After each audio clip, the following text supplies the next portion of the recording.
नमस्कार साथियों, Nobel academy nirvana के यूट्यूब चैनल पर आपका हार्दिक स्वागत है। आज हम बात करेंगे बायोलॉजी के एक टॉपिक के बारे में जिसे कहा जाता है तंत्रिका तंत्र, नर्वस सिस्टम, जिसको इंग्लिश में हम बोलते हैं। इसके बारे में हमें बहुत सारी बातें हैं जो जाननी है, बार बार एग्जामों में आती भी है, ठीक है ना। तो आपको इसकी पूरी जानकारी है जो इस टॉपिक की आपको इस वीडियो के अंदर मिलेगी। तो आओ साथियों शुरू करते हैं नर्वस सिस्टम को। जो नर्वस सिस्टम है, सबसे पहली बात क्या आती है, जो नर्वस सिस्टम है इसका अपने शरीर में काम क्या है। जो तंत्रिका तंत्र है इसका मानव शरीर में काम क्या है। तो इसका जो फंक्शन है, सबसे आपके शरीर के अंदर सबसे जो मेन पार्ट है वो है आपका नर्वस सिस्टम। अब मेन क्यों है, कारण है इसका क्योंकि ये क्या करता है, आपकी पूरी बॉडी को कंट्रोल करने का जो काम है वो किसका है, वो है नर्वस सिस्टम का। इसके अंदर बहुत सारी चीजें हैं जो आपको पढ़नी है। तो सबसे पहले पढ़ते हैं इसके फंक्शन के बारे में, ये काम क्या करता है। जो नर्वस सिस्टम है, नर्वस सिस्टम का कार्य क्या है आपके शरीर के अंदर, इसके फंक्शन क्या है। इसका वही फंक्शन है शरीर के अंदर जो एक कंप्यूटर के अंदर एक सीपीयू का होता है। आप सबको पता है बिना सीपीयू कंप्यूटर नहीं चल सकता। उसी प्रकार आपका शरीर भी बिना नर्वस सिस्टम के नहीं चल सकता। आपको पता है सीपीयू क्या करता है, सीपीयू पूरे कंप्यूटर की कार्यविधि को क्या करता है, नियंत्रित करता है। तो अपने शरीर का सीपीयू क्या है, अपने शरीर का जो सीपीयू है वो है नर्वस सिस्टम। तो नर्वस सिस्टम क्या करेगा, अपने शरीर की जो भी क्रिया विधि है उस क्रिया विधि को कंट्रोल करने का जो काम है वो किसका है, तंत्रिका तंत्र का। तो तंत्रिका तंत्र क्या काम करती है, यह शरीर की क्रिया विधि को नियंत्रित करता है। आपके शरीर में जो भी क्रियाएं हो रही है उन सबको नियंत्रित करने का जो काम है वो किसका होता है, वो होता है आपके तंत्रिका तंत्र का। इसलिए आपसे पूछा जाता है भाई जो आपके शरीर का सीपीयू है वो किसे कहा जाता है, इसे ही कहा जाता है शरीर का सीपीयू। इसे शरीर का सीपीयू कहा जाता है। अब सीपीयू क्यों कहा जाता है भाई, क्योंकि सीपीयू क्या करता है, कंप्यूटर के कार्य को नियंत्रित करता है। अब वही काम आपके शरीर में कौन करता है, तंत्रिका तंत्र। तो इसी कारण से इसे क्या कहा गया है, शरीर का सीपीयू। कारण क्योंकि ये क्या करता है, आपके शरीर के जो भी फंक्शन होते हैं उनको कंट्रोल करता है। आप सबने देखा होगा अगर आप किसी कार्यालय वगैरह में जाते हो, जैसे बिजली बोर्ड में जाते हो या किसी स्टेशन पे जाते हो, तो वहां पे एक कंट्रोल रूम होता है, ठीक है ना। कोई भी कार्य होता है उसको कंट्रोल करने वाला एक कंट्रोल रूम होता है। तो आपसे पूछा जाएगा इसे क्या कहा जाता है, इसे शरीर का नियंत्रक कक्ष कहा जाता है। जो आपका नर्वस सिस्टम है इसे क्या कहा जाता है, शरीर का कंट्रोल रूम।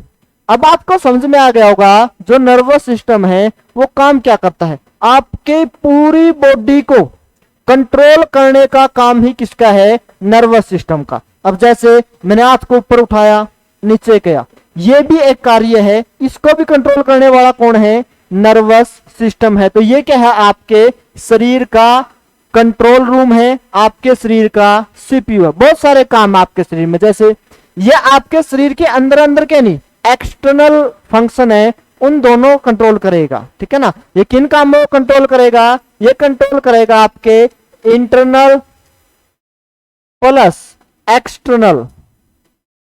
जो दोनों फंक्शन है आपके शरीर के अंदर, इन दोनों फंक्शनों को कंट्रोल करने वाला है वो कौन, आपका नर्वस सिस्टम।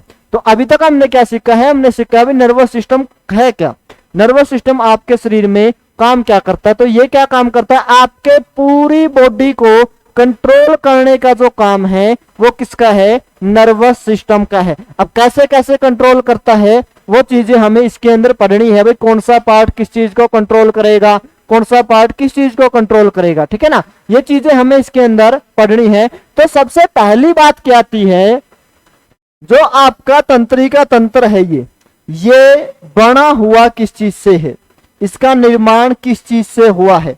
तो आपको पता है आपके शरीर के अंदर आपका पूरा का पूरा जो शरीर है वो किस चीज से बना हुआ है, कोशिकाओं से बना हुआ है। तो आपका जो तंत्रिका तंत्र है ये भी बना हुआ है एक कोशिका से। तो उस कोशिका का जो नाम है भाई, वो नाम क्या है, न्यूरॉन। क्या नाम है, न्यूरॉन।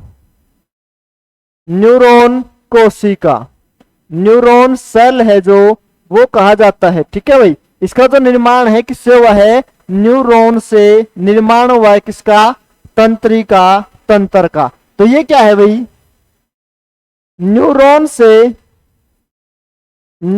से तंत्रिका तंत्र का निर्माण होता है। आपसे पूछे तंत्रिका तंत्र का जो निर्माण होता है वो कौन सी कोशिका से होता है, तो आप बोलोगे जो न्यूरॉन कोशिका है वो निर्माण करती है किसको, तंत्रिका तंत्र को। जो न्यूरॉन है इसकी कुछ खासियत है, उसके बारे में आपको पता होना चाहिए। जो न्यूरॉन है ये क्या है, शरीर की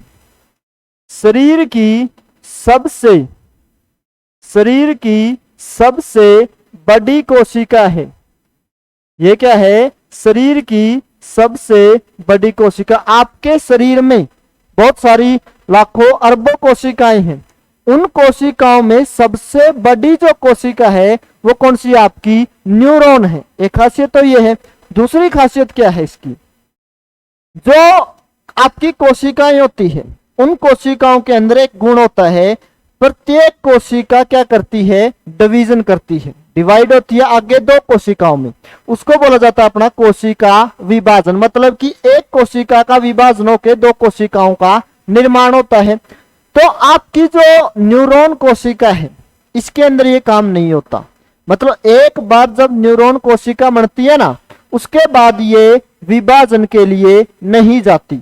जैसे आपके शरीर में एक बार न्यूरॉन बन गई तो ये दोबारा विभाजन नहीं करेगी, जितनी बन गई उतनी ही आपके शरीर में रहेगी। इसीलिए अगर आपके तंत्रिका तंत्र में कोई तकनीकी खराबी आती है या कोई चोट वगैरह लगती है तो क्या होता है, जो रिकवरी होती है, रिकवरी सबसे कम कर पाता है आपका तंत्रिका तंत्र। उसका कारण यही है कि आपका जो न्यूरॉन है वो विभाजन करके नई न्यूरॉन का निर्माण नहीं कर सकता।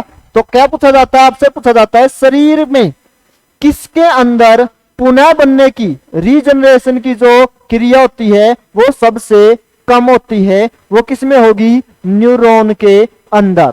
तो लिखो भाई, इसमें पुनः बनने की अक्षमता सबसे कम होती है। अब सबसे कम क्यों होती है भाई, सबसे कम होने का कारण क्या है, क्योंकि यह कोशिका क्या करती है, विभाजन के लिए नहीं जाती। एक बार जितनी बन जाती है उसके बाद ये आगे बढ़ ही नहीं पाती, आगे विभाजन कर ही नहीं पाती। जब ये आगे विभाजन नहीं कर पाएगी तो ये क्या होगी, पुनः कैसे बनेगी। तो इसका कारण क्या है, सबसे कम पुनः बनने का जो कारण है इसका वो क्या है, न्यूरॉन कोशिका विभाजन नहीं करती। तो लिखोगे भाई, इसमें न्यूरॉन कोशिका में इसमें विभाजन की क्रिया नहीं होती। सभी कोशिकाओं में विभाजन की क्रिया होती है, लेकिन न्यूरॉन कोशिका आपकी एकमात्र ऐसी कोशिका है जिसके अंदर विभाजन नहीं होता। अब ये क्या कारण है इसका विभाजन नहीं होता, सभी कोशिकाओं में विभाजन होता है लेकिन न्यूरॉन में नहीं होता। इसका कारण क्या है, इसका कारण है प्रत्येक कोशिका के अंदर सेंट्रोसोम नाम की एक चीज पाई जाती है, जो क्या करती है, कोशिका के विभाजन में सहायता करती है। मतलब कि एक कोशिका को दो कोशिकाओं में तोड़ने का काम ही कौन करता है, सेंट्रोसोम करता है। लेकिन ये कोशिका विभाजन नहीं करती। तो इसका कारण क्या है, क्योंकि इस कोशिका के अंदर सेंट्रोसोम है नहीं मिलता। तो बात समझ में आई भाई, ये क्या है, इसमें पुनः बनने की जो अक्षमता है सबसे कम है।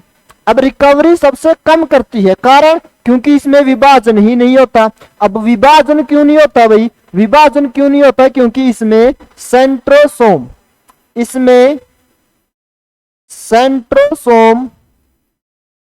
सेंट्रोसोम उपस्थित नहीं होता। इसके अंदर सेंट्रोसोम उपस्थित नहीं होता। अगर ये उपस्थित होता तो क्या होता भाई, ये विभाजन भी करती।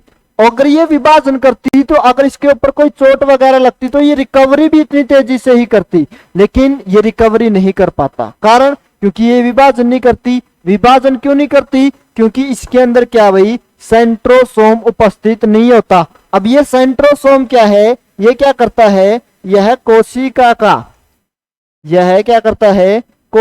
का विभाजन करता है।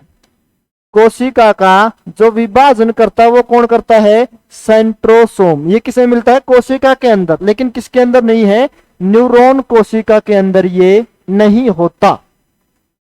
जो आपकी न्यूरॉन है, 90% जो न्यूरॉन बनती है वो ऐसी न्यूरॉन होती है जिसके अंदर क्या नहीं होता, जो सेंट्रोसोम है वो उपस्थित नहीं होता। लेकिन 10% न्यूरॉन ऐसी होती है जिसके अंदर क्या है, सेंट्रोसोम उपस्थित होता है। केवल 10% ऐसी है जिसके अंदर उपस्थित होता है।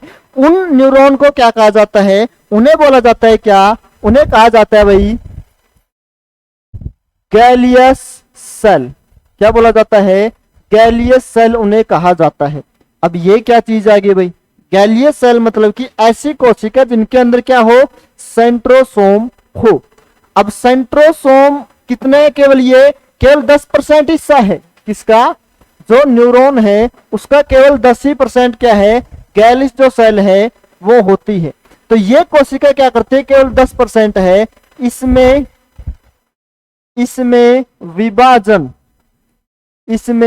विभाजन होता है। तो भाई ये क्यों पढ़ रहे हैं हम, अब पढ़ रहे हैं भाई इसके अंदर पुनः विभाजन नहीं होता, ये विभाजित के लिए नहीं जाती। लेकिन हमने कहा भाई 10% ऐसी है जो विभाजन के लिए भी जाता है। अब ये पढ़नी जरूरी क्यों है, आपने एक बीमारी का नाम सुना होगा, कैंसर। जो कैंसर होती है वो किस कारण से होती है, उसका कारण क्या है, उसका मेन कारण पता है क्या होता है। जैसे कोई भी कोशिका है, ये कोई भी कोशिका है, अब इसका सेंट्रोसोम क्या करेगा, इसको 2 कोशिकाओं में क्या कर देगा, विभाजित कर देगा। आगे इस कोशिका को 2 कोशिकाओं में क्या कर देगा, विभाजित। ऐसे ये प्रोसेस चलती रहती है। लेकिन अगर क्या करे, ये जो सेंट्रोसोम है ना, जितना विभाजन करना होता है ना, इस प्रोसेस को क्या कर दे, बहुत ज्यादा तेज कर दे। इस प्रोसेस को क्या कर दे, बहुत ज्यादा तेजी से कर दे। तब क्या होता है, एक रोग होता है जिसे बोला जाता है क्या, कैंसर। क्या बोला जाता है, कैंसर। तो कैंसर का मेन कारण क्या है, सेंट्रोसोम। जब सेंट्रोसोम क्या कर दे, कोशिका को बहुत तेजी से विभाजित कर दे, तब उस कोशिका के अंदर क्या होती है भाई, कैंसर आ जाती है। लेकिन हमने क्या कहा, 90% न्यूरॉन कैसी है, ऐसी है जिसके अंदर सेंट्रोसोम ही नहीं मिलता। अब सब सेंट्रोसोम ही नहीं मिलता तो मस्तिष्क के अंदर कैंसर नहीं होनी चाहिए। लेकिन हम देखते हैं भाई कई बार जो ट्यूमर है, ब्रेन ट्यूमर है, वो बन जाती है। वो ब्रेन ट्यूमर पता कब होती है, वो सेंट्रोसोम इस 90% वाले हिस्से में नहीं होती। वो किसके कारण होती है, जो गैलियस सेल होती है इसमें। ठीक है ना, आपसे पूछे न्यूरॉन के किस हिस्से में ट्यूमर होता है, जो ब्रेन ट्यूमर होता है किसमें होता है, इसके अंदर। क्यों, क्योंकि ये विभाजन के लिए जाती है। तो आपसे पूछे जो ब्रेन ट्यूमर है, ब्रेन जो ट्यूमर होगा वो किस कारण होगा, वो होगा गैलियस सेल्स में। किन सेलों में मिलेगा, वह जो गैलियस सेल है, गैलियस सेल में होगा। ठीक है ना। तो आपके ये क्वेश्चन बन सकते हैं भाई, आपकी जो तंत्रिका तंत्र किस चीज से बनी हुई है, आप कहोगे जी न्यूरॉन से बनी हुई है। न्यूरॉन कैसी कोशिका है, आपके शरीर की सबसे बड़ी कोशिका है। इसके अंदर पुनः बनने की क्षमता सबसे कम है। क्यों है जी सबसे कम, क्योंकि इसके अंदर क्या नहीं मिलता, सेंट्रोसोम नहीं मिलता जी। सेंट्रोसोम क्या काम करता है? सेंट्रोसोम काम करता है कोशिका का विभाजन करना। अब अगर कोशिका का विभाजन ही नहीं होगा तो कोशिका के अंदर जो रीजनरेशन की क्रिया है वो क्या हो जाएगी? कम। लेकिन अगर सेंट्रोसोम नहीं होगा तो कैंसर भी नहीं होनी चाहिए, लेकिन कई बार क्या हो जाता है? कैंसर हो जाती है, ब्रेन ट्यूमर हो जाती है। उसका कारण क्या है? क्योंकि हमारी न्यूरॉन है वो 90% ही ऐसी है जिसके अंदर सेंट्रोसोम नहीं मिलता, लेकिन 10% ऐसी है जिसमें सेंट्रोसोम मिलता है, जिसे क्या कहा जाता है? गैली सेल। ये विभाजन करती है, लेकिन जब सेंट्रोसोम बहुत तेजी से विभाजन इसका कर देता है तब बन जाता है क्या? Brain tumour. ये बात अगर आपको समझ में आई है तो अब देखते हैं जो ये न्यूरॉन है ये कितने प्रकार की होती है, इसका काम क्या होता है। अभी तो हमने बस देखा भाई क्या चीज है ये, इसका काम क्या होता है, इसकी स्ट्रक्चर कैसी होती है, दिखने में कैसी होती है। देखते हैं एक बार जो न्यूरॉन आपकी न्यूरॉन दिखने में कैसी होती है। ये रही भाई जो आपकी न्यूरॉन है, नर्व सेल है जो न्यूरॉन है, ये रही भाई आपकी, ठीक है ना। जो आपकी न्यूरॉन है ये है, ठीक है। आपकी जो न्यूरॉन है वो 3 भागों में बंटी हुई है। 3 भाग कौन कौन से? एक भाग तो है ये, एक भाग तो है न्यूरॉन का, कौन सा? ये, जिसे कहा जाता है क्या? Cell body. क्या कहेंगे इसे? इसे बोला जाता है क्या? Cell body. दूसरा जो भाग है वो ये है भाई, दूसरा जो भाग है वो है ये, इसे कहा जाता है एक्सोन। इस पार्ट को क्या कहा जाता है? इसे कहा जाता है एक्सोन। और तीसरा पार्ट ये है जो लास्ट में, इसको बोलते हैं नर्व एंडिंग। इसे क्या कहा जाता है? इसे कहा जाता है नर्व एंडिंग। तो कोशिका जो अपनी कौन सी? न्यूरॉन कोशिका। न्यूरॉन कोशिका 3 भागों में बंटी हुई है। कौन कौन सी में? आपका सेल बॉडी, एक्सन और नर्व एंडिंग। तो देखो अब जो आपका सेल बॉडी है ना, ये इसके अंदर भी कई चीजें मिलती है। कई चीजें क्या? इसके बिल्कुल सेंटर में ये देख रहे हो आप ब्लू कलर का, बिल्कुल सेंटर में इसे क्या कहा जाता है? इसे कहा जाता है न्यूक्लियस। इसे ही कहा जाता है क्या? केंद्रक। ठीक है भाई, कितने भाग है? 3 भागों में बंटी हुई है। कौन कौन सा? एक तो सेल बॉडी, एक एक्सन, एक नर्व एंडिंग। तो आपका जो सेल बॉडी है इसके अंदर जो पार्ट है, बिल्कुल बीच में जो पार्ट है उसे कहेंगे क्या? केंद्रक या न्यूक्लियस। और जो इसके चारों तरफ ये यहाँ पे एक लिक्विड भरा होता है, यहाँ पे क्या भरा होता है भाई? यहाँ पे एक लिक्विड भरा होता है जिसे बोला जाता है क्या? साइटोप्लाज्म। क्या कहेंगे जिसे? साइटोप्लाज्म। जीव द्रव नाम का एक लिक्विड है जो भरा रहता है इसमें। उसके बाद जो यहां से ये निकली हुई है, ये शाखाएं ही जो निकली हुई है, इन शाखाओं को बोला जाता है डेंड्राइट। इन शाखाओं को क्या कहा जाता है भाई? इन शाखाओं को कहा जाएगा क्या? डेंड्राइट। तो सबसे पहले हमने देखा सेल 3 भागों में बंटी हुई है। पहला भाग सेल बॉडी कहा जाता है। ये जो सेल बॉडी है इसके अंदर 3 चीजें हैं। क्या क्या? न्यूक्लियस है, न्यूक्लियस के चारों तरफ एक लिक्विड है, उस लिक्विड को क्या कहा जाता है? उसे कहा जाता है साइटोप्लाज्म। और जो इसकी सिराएं हैं, इन सिराओं को बोला जाता है क्या? डेंड्राइट। अभी तक फंक्शन नहीं कर रहे हम, काम कैसे करती है, लेकिन हम इसकी स्ट्रक्चर जान रहे हैं। जो बीच में ये देख रहे हो आप, ये रस्सी सी, जो एक प्रकार की ये रस्सी है, इसे बोला जाता है क्या? एक्सोन। ठीक है भाई, इसे क्या कहा जाता है? इसे कहा जाता है एक्सोन। और जो ये लास्ट में है, इस पोर्शन को क्या कहा जाता है? Nerve ending. इसे क्या कहेंगे? Nerve ending. लेकिन जो ये बिल्कुल लास्ट में है, ये वही चीज है, ये जो बिल्कुल लास्ट में है, इन्हें कहा जाता है भाई क्या? Axon, axon terminal. इन्हें क्या कहा जाता है? Axon terminal. अभी इनका काम क्या है ये देखना है। ठीक है भाई, नर्व एंडिंग, एक्सोन टर्मिनल। जो ये रस्सी है ये क्या आपकी? ये एक्सोन है, बीच में न्यूक्लियस है, इसके चारों तरफ द्रव है, और ये क्या आपकी? डेंड्राइट। अब देखो ये काम क्या करती है आपकी जो नर्व सेल है, ये काम कैसे करेगी, इस चीज को आपने क्या करना है भाई? देखना है। देखो ये काम कैसे करेगी, इसके फंक्शन के बारे में। ये फंक्शन क्या करती है आपकी? जो न्यूरॉन सेल है। देखो मैंने आपको क्या बताया था, ये जो बंटी हुई है कितने भागों में, 3 भागों में। पहला जो इसका भाग है वो क्या है, ये वाला भाग आपको बताया था, इसे क्या बोलते हैं अपना सेल बॉडी। एक पार्ट आपका ये बताया था, इसे क्या बोलेंगे आपका एक्सोन, और एक पार्ट ये है आपका जिसको क्या बोलते हैं नर्व एंडिंग, ठीक है ना। ये इसके बीच में न्यूक्लियस बताया था आपको, चारों तरफ इसके साइटोप्लाज्म है, ये डेंड्राइट है, ठीक है।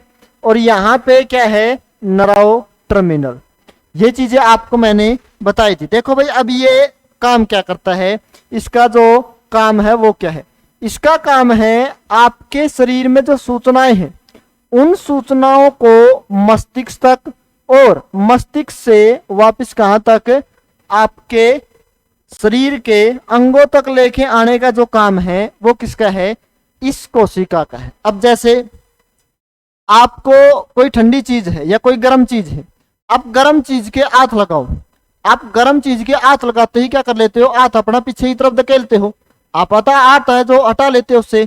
अब क्या करते हो आप, आपने हाथ लगाया, ऐसा लगता है ये गर्म है, आप हाथ करते हो, वहां से क्या जाती है सूचना जाती है आपके हाथ से।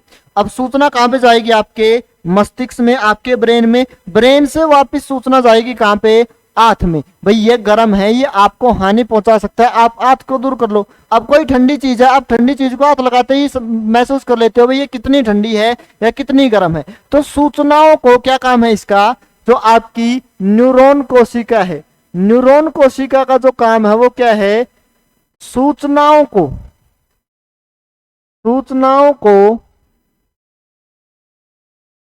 अंगों से मस्तिष्क तक लेके जाना, अंगों से मस्तिष्क तक लेके जाना, और मस्तिष्क से अंगों तक लाना।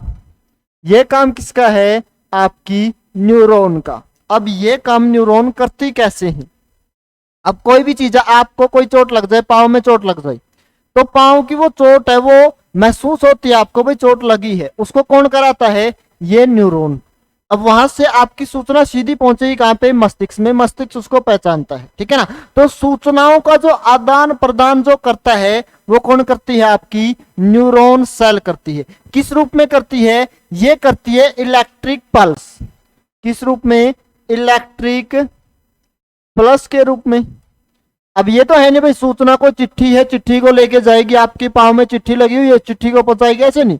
अब जो ये सूचना है, ये सूचना किस रूप में रहेगी, इलेक्ट्रिक पल्स के रूप में। अब इलेक्ट्रिक पल्स है जो एंटर करती है, आपसे पूछेगा जो इलेक्ट्रिक पल्स है वो एंटर कहां से करता है, वो एंटर आपको दिख रहा होगा यहां से, जो डेंड्राइट है, डेंड्राइट से आपकी इलेक्ट्रिक पल्स है, यह सूचना है वो क्या करती है, इसमें एंटर करती है। यहां से ये पहुंचती है इसके द्वारा कहां पे, आपके न्यूक्लियस में, ठीक है। न्यूक्लियस के बाद ये एक्सोन के द्वारा होती हुई, यहां से एक्सोन से होती हुई कहां पे पहुंचती है, ऐसे अलग अलग भागों में ये बंट जाती है ऐसे। यहां पे पहुंच के इसके आगे फिर एक दूसरी क्या जुड़ी होती है, दूसरी न्यूरॉन जुड़ी होती है। इसके आगे क्या जुड़ी हुई है, दूसरी न्यूरॉन है जो जुड़ी हुई है। अब ये न्यूरॉन क्या करेगी, इससे इस न्यूरॉन में चली जाएगी, ऐसे ही करके आपके पूरे शरीर के अंदर क्या है, ये अरबों की संख्या में चैन बना के बनी हुई है, ठीक है ना। तो क्या है, अरबों की संख्या में ये चैन के रूप में आपके शरीर में है, आपके पाँव में, हाथ में, हर जगह पे ये फैली हुई है। तो मतलब कि इसका मेन जो काम है वो क्या है, सूचनाओं को इलेक्ट्रिक पल्स के द्वारा, सूचनाओं को इलेक्ट्रिक पल्स के द्वारा अंगों से मस्तिष्क तक लेके जाना और मस्तिष्क से वापस अंगों तक लेके आना। कैसे, अब मानो ये जो बोर्ड है, मानो बोर्ड गर्म होता, मैं इसको हाथ लगाता, हाथ लगाते हाथ क्या करता, दूर, तो यहां से सूचना गई कहां पे, मस्तिष्क में। अब मस्तिष्क तक तो सूचना पहुंचा दी, अब मस्तिष्क ने क्या कहा, भाई ये गर्म है, अब उस सूचना को वापस कहां पे, अंग के अंदर लेके आना, और अंग क्या करेगा, अपना कार्य करेगा, किसके, ऑर्डर पे, मस्तिष्क के ऑर्डर पे, लेकिन उस ऑर्डर को फॉलो करने वाला कौन है, एक जगह से दूसरी जगह पे लेके जाने वाला कौन है, वो है आपकी क्या, न्यूरॉन। ठीक है भाई, ये फंक्शन है इसका। इसका काम क्या है, सूचनाओं को एक जगह से दूसरी जगह, मतलब अंगों से मस्तिष्क, मस्तिष्क से अंगों तक, किस रूप में, इलेक्ट्रिक पल्स के रूप में क्या करता है भाई, ये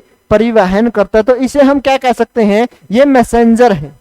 ये क्या है, मैसेंजर के रूप में, संदेश वाहक के रूप में काम करता है। ये किस रूप में, संदेश वाहक के रूप में ये कार्य करेगा आपके शरीर के अंदर। ठीक है भाई, बात हुई क्लियर। अब देखो, जो आपका न्यूरॉन है इसको 3 भागों में बांटा गया है, क्योंकि सारी कोशिका है जो आपकी वो अलग अलग भागों में बांट रखी है। इसको भी कितने भागों में बांट रखा है, इसको 3 भागों में बांट रखा है आपकी न्यूरॉन को। 3 भाग कौन कौन से हैं, सबसे पहला जो भाग है इसका वो है मोटर नर्व सेल। कौन सा पार्ट है, मोटर नर्व सेल। दूसरा जो पार्ट है इसका वो है सेंसर नर्व सेल। और तीसरा जो पार्ट है वो है मिक्स्ड नर्व सेल। क्या कर रखा है, आपकी जो ये कोशिका है, अभी हमने क्या देखी थी, जो ये कोशिका देखी थी, एक तो इसके पार्ट देखे थे हमने क्या देखा था भाई, इसके पार्ट देखे थे। 3 भागों में क्या है, बंटी हुई है, लेकिन इसके प्रकार भी अलग अलग है। कितने प्रकार है इसके, 3 प्रकार है, 3 टाइप है, जिसको हम कहेंगे क्या, मोटर नर्व, सेंसर नर्व और मिक्स्ड नर्व। अब ये काम कैसे करेगी, हमने पीछे देखा था, जो आपकी न्यूरॉन है वो क्या करती है, सूचनाओं को अंगों तक, अंगों से वापिस मस्तिष्क तक लेके आएगी। किसको, सूचनाओं को। अब आपसे पूछेगा, जो मोटर नर्व है ये क्या करती है, ये क्या करती है, ये भी सूचनाओं को कहां से, मस्तिष्क से जो अंगों तक लेके जाएगी ना, वो कौन सी लेके जाएगी, मोटर नर्व सेल। क्या करेगी ये ब्रेन से कहां पे लेके जाएगी, ऑर्गन के पास। कहां पे लेके जाएगी, ब्रेन से ऑर्गन के पास। अगर आपसे पूछ ले, ऑर्गन से ब्रेन के पास जो सूचनाओं को लेके आएगी वो कौन लेके आएगी, वो लेके आएगी सेंसर। ठीक है ना, कहां से, ऑर्गन से कहां तक, ब्रेन तक। कौन लेके आएगी, वो लेके आएगी आपकी सेंसर नर्व। अब इसका क्या काम है, अब देखो, भगवान ने आपके अंदर बहुत अच्छा सिस्टम फिट कर रखा है। ब्रेन से ऑर्गन तक सूचना को पहुंचाएगी कौन सी, मोटर, और ऑर्गन से ब्रेन तक सूचना को पहुंचाएगी कौन सी, सेंसर। लेकिन जो मिक्स्ड है ये दोनों तरह का काम कर सकती है। ये ऑर्गन से ब्रेन तक और ब्रेन से ऑर्गन तक सूचनाओं को ला सकती है। लेकिन ये काम कब करती है, ये काम करती है जब मोटर नर्व या सेंसर नर्व है, ये इनमें से किसी एक के अंदर कोई खराबी आ जाए, कोई दिक्कत आ जाए, तो जो मिक्स्ड है ये दोनों की तरह काम कर सकती है। किसकी तरह, ये मोटर की तरह भी काम कर सकती है और ये सेंसर की तरह भी काम कर सकती है। ठीक है ना, ये मोटर नर्व की तरह भी काम कर सकती है और सेंसर नर्व है इसकी तरह भी काम कर सकती है। लेकिन काम कब करेगी, जब ये दोनों काम ना कर रही हो। अगर ऊपर वाली काम नहीं कर रही तो उसकी जगह पे कौन करेगी, मिक्स्ड। नीचे वाली नहीं कर रही तो उसकी जगह पे कौन करेगी, आपकी मिक्स्ड। तो अब देखो हमने क्या देखा, सबसे पहले आपका तंत्रिका तंत्र काम क्या करता है, दूसरी वो किस चीज से बना हुआ है, वो बना हुआ है न्यूरॉन सेल से। उसके बाद हमने न्यूरॉन सेल के बारे में अच्छे से पढ़ा, भाई न्यूरॉन सेल आपकी काम क्या करती है, कैसे कैसे उसका शरीर है, जो उसकी संरचना है वो कैसे बनी हुई है। उस संरचना के बाद हमने उसके टाइप देखे, उसके टाइप कौन कौन से हैं। ठीक है भाई, ये तो हुई अपने तंत्रिका तंत्र के निर्माण की बात।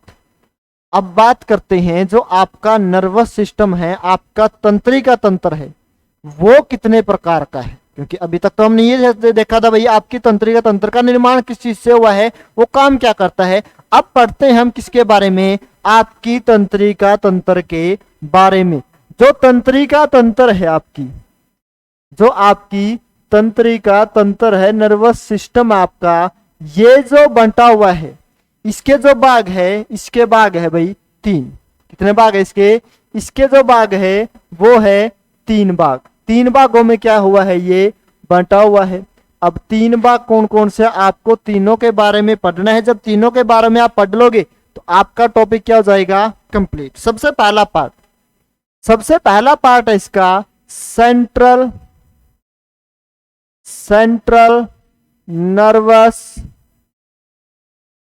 सिस्टम। कौन सा पार्ट है? सेंट्रल नर्वस सिस्टम, जिसे कहा जाता है आपका केंद्रीय तंत्रिका तंत्र। ठीक है भाई, पढ़ेंगे इसके बारे में अच्छे से, डायग्राम भी देखेंगे इसका। दूसरा होता है पेरिफेरल नर्वस सिस्टम, हिंदी में से कहा जाता है परिधीय तंत्रिका तंत्र। ठीक है भाई, सेंट्रल, पेरिफेरल, और एक लास्ट आपका ऑटोनोमियस।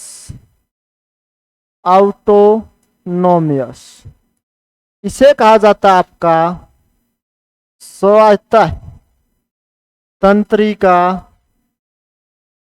तंत्र। कितने प्रकार की तंत्रिका तंत्र आपके शरीर में? आपके शरीर में 3 प्रकार की जो तंत्रिका तंत्र है वो फैली हुई है। कौन कौन सी? Central nervous system, peripheral nervous system और ऑटोनोमियस नर्वस सिस्टम। ठीक है ना। अब इन तीनों के बारे में आपको पढ़ना है। आपसे पूछ ले सबसे बड़ा हिस्सा किसका है आपके शरीर में, तो सबसे बड़ा हिस्सा किसका है? नर्वस, जो आपका सेंट्रल है। ठीक है ना। यह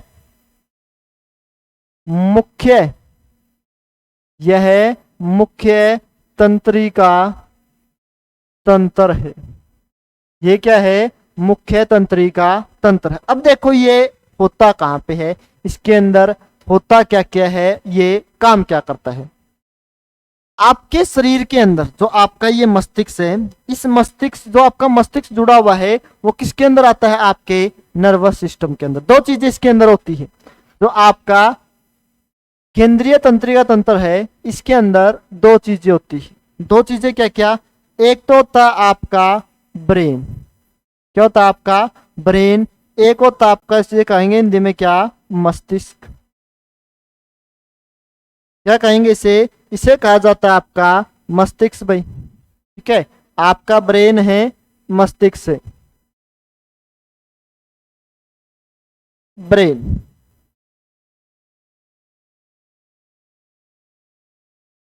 दूसरा जो हिस्सा होता है इसका वो होता है स्पाइनल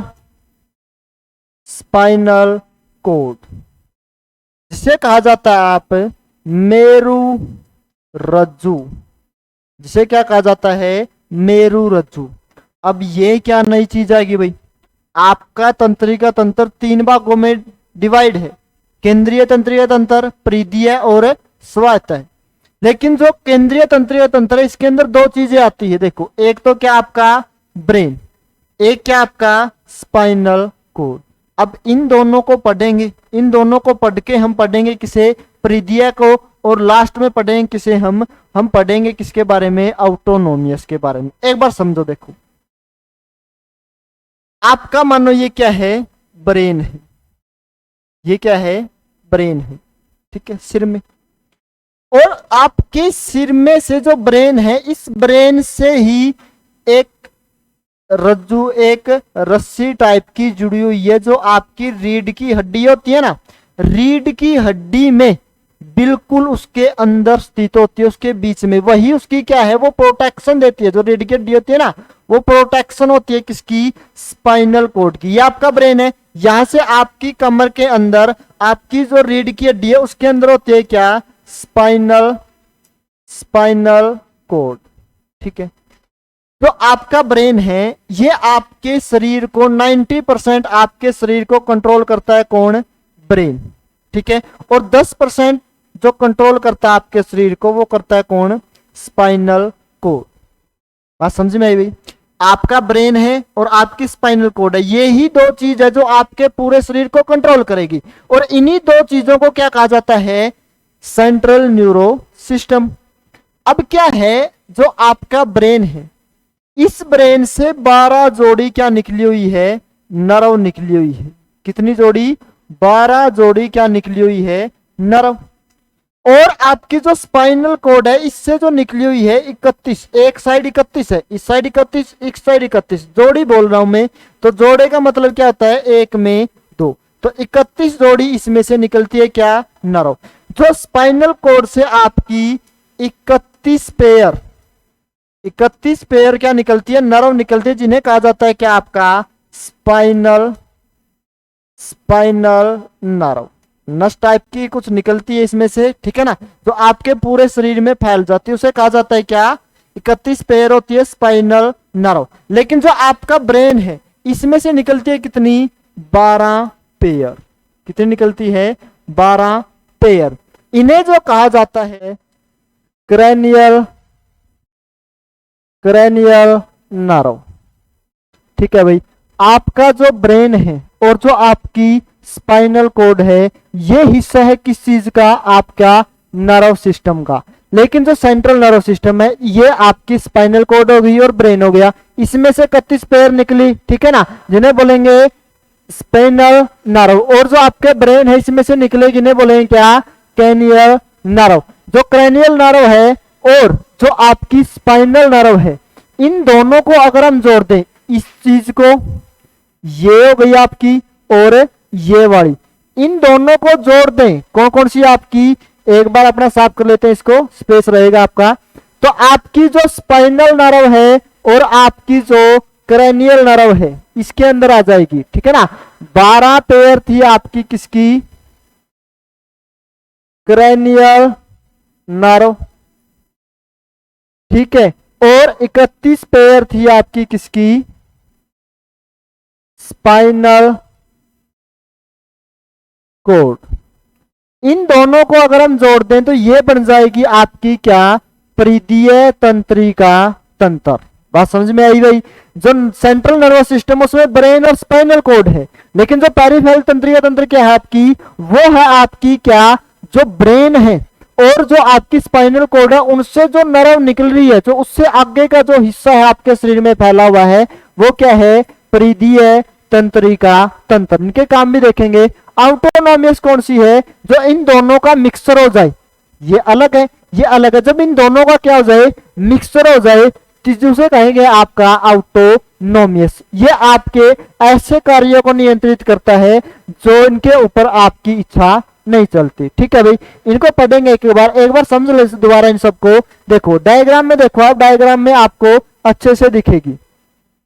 ये देखो आपका, ये आपका क्या है? ये है आपका सेंट्रल न्यूरो सिस्टम। अब इसके अंदर क्या है? इसके अंदर आपका क्या है? ब्रेन है। इसके अंदर क्या आपका? ब्रेन है। अब ब्रेन के अंदर आप देखो, ब्रेन हो गया और आपका क्या हो गया? स्पाइनल कॉर्ड हो गया। तो स्पाइनल कॉर्ड ये हो गया भाई। अब इसमें से कितनी पेयर निकली अपनी? इसमें से 12 पेयर निकली। इसमें से कितनी? 12 पेयर निकली। और इसमें से कितनी?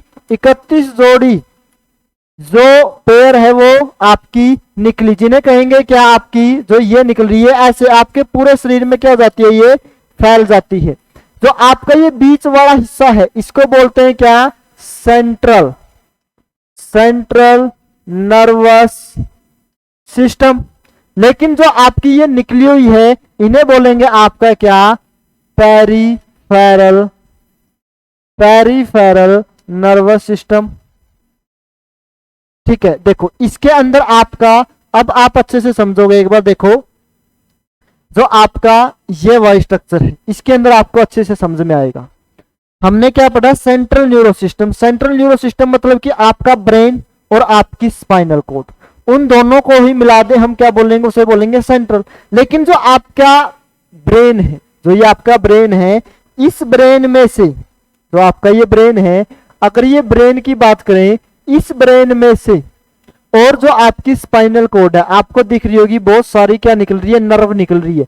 ये जो आपको येलो कलर में दिख रही है, जो ये येलो कलर में है ना, ये आपकी क्या है, पेरिफेरल नर्वस सिस्टम है। जो पेरिफेरल नर्वस सिस्टम है वो आपके पूरे शरीर में फैला हुआ है, और आपका स्पाइनल कॉर्ड और ब्रेन एक जगह पे सेंटर में स्थित है। तो ये दोनों सेंटर में है, तो इसको बोलते हैं सेंट्रल। ये पूरे शरीर में फैला हुआ है, तो क्या, पेरिफेरल नर्वस सिस्टम। अब बात करते हैं इनका काम क्या है।